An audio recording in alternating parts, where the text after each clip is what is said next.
देखिए सवाल है, एक आदमी है वो मूव करता है प्लेस ए से प्लेस बी पर 2 बजे और स्पीड दी है मुझे 4.5 kilometre per hour. Stayed at place B for 1.5 hours and return to place A at a speed of 6 kilometre per our.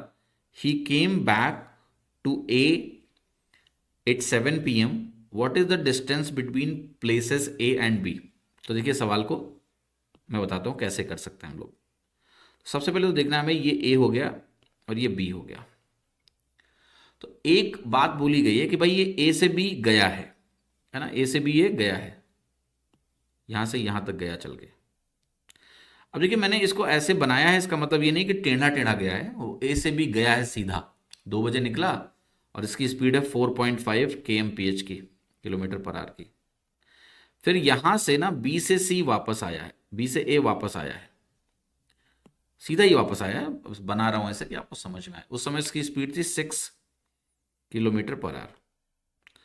और यहां पर रेस्ट किया है इसने, या रुका हुआ है कितनी देर तक? 1.5 घंटे तक। ये भी लिख देता हूं। तो जो टोटल टाइम है वो भाई 2 बजे निकला था और 7 बजे वापस आया, तो एक तरह से टोटल टाइम जो है वो 5 घंटे का है।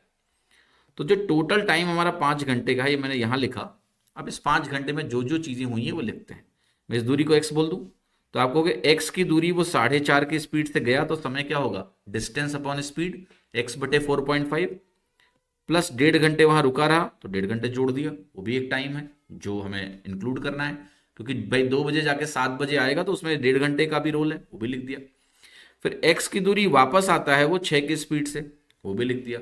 ये टोटल वैल्यू 5 के बराबर होनी चाहिए।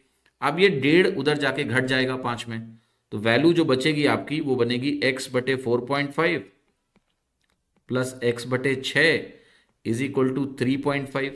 ये भी ठीक है। आप कहोगे 4.5 और 6 का एलसीएम लेंगे तो नीचे 18 आएगा, 4.5 का 4 गुना होता है 18, तो ये बनेगा 4x plus 6 3 18 3x is equal to 3.5। अब यहां से ऊपर लिख लेते हैं 7x अपॉन 18 हमारा 3.5 के बराबर हो गया। 7 से काटेंगे 7 पचे 35.5 बन गया। x की वैल्यू कितनी आ गई? 9। तो जो दूरी पूछा जा रहा है हमें ए और बी के बीच की, वो 9 किलोमीटर हो गया। ये सवाल को करने का एक तरीका हुआ, तरीका नंबर 1। अब हम आते हैं दूसरे तरीके पर, जो थोड़ा सा कम लिखना पड़ेगा आपको उसमें, ठीक है, बट उसमें थोड़ा सोचना पड़ेगा। तो जरा सोच लेते हैं मेंटली, ठीक है। सबसे पहला जो मैं प्रश्न आपसे पूछूंगा वो ये पूछूंगा कि ये बताओ मुझे कि एक्चुअल जर्नी टाइम क्या है। आप कहोगे 1.5 घंटा जो वहां रेस्ट पे है उसको हटा देते हैं। तो जो 5 घंटे हैं, इस 5 घंटे में अगर मैं 1.5 घंटे हटा दूं तो 3.5 घंटे ये एक्चुअल जर्नी टाइम है। ये जो वक्त चलते चलते लगा है वो 3.5 घंटे का है, यानी 3.5 घंटे में ये चला है। एक बार चला है 4.5 की स्पीड से और एक बार चला है 6 की स्पीड से, डिस्टेंस सेम है। तो जब हमारा डिस्टेंस सेम होता है आने और जाने में, तो हम ये कहते हैं कि जो हमारा टाइम रेशियो बनेगा ना वो स्पीड का उल्टा होता है। जब डिस्टेंस सेम हो तो टाइम रेशियो स्पीड्स का उल्टा होता है। तो स्पीड्स बाद में 6, पहले 4.5 थी, तो जो टाइम रेशियो बनेगा वो इसका उल्टा बनेगा। ये आप कहोगे 4:3 हो गया, ठीक है। अब देखना ध्यान से, जो मैं T1 टाइम या T2 टाइम मान लिया निकालना है मुझे, कि T2 की वैल्यू क्या है। T2 कब है? जब स्पीड हमारी 6 किलोमीटर पर आवर है, तो उस समय टाइम T2 लगा है, ठीक है। T1 कब लगा है टाइम? जब हमारी स्पीड 4.5 वाली है। T2 की वैल्यू निकाल लेते हैं। तो आप कहोगे T2 की वैल्यू होगी 3/7, क्योंकि टोटल टाइम 4:3 में डिवाइड करना है, 3/7 और टोटल टाइम 3.5 का है, तो यहां से आ गया 1.5 घंटे।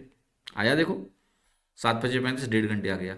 अब आप ये कह रहे हो कि भाई 6 की स्पीड से मुझे 1.5 घंटे लगते हैं, तो जो डिस्टेंस होगी वो होगी 6 की स्पीड से अगर 1.5 घंटे लगे तो 6 into 1.5, speed into time 9 kilometres.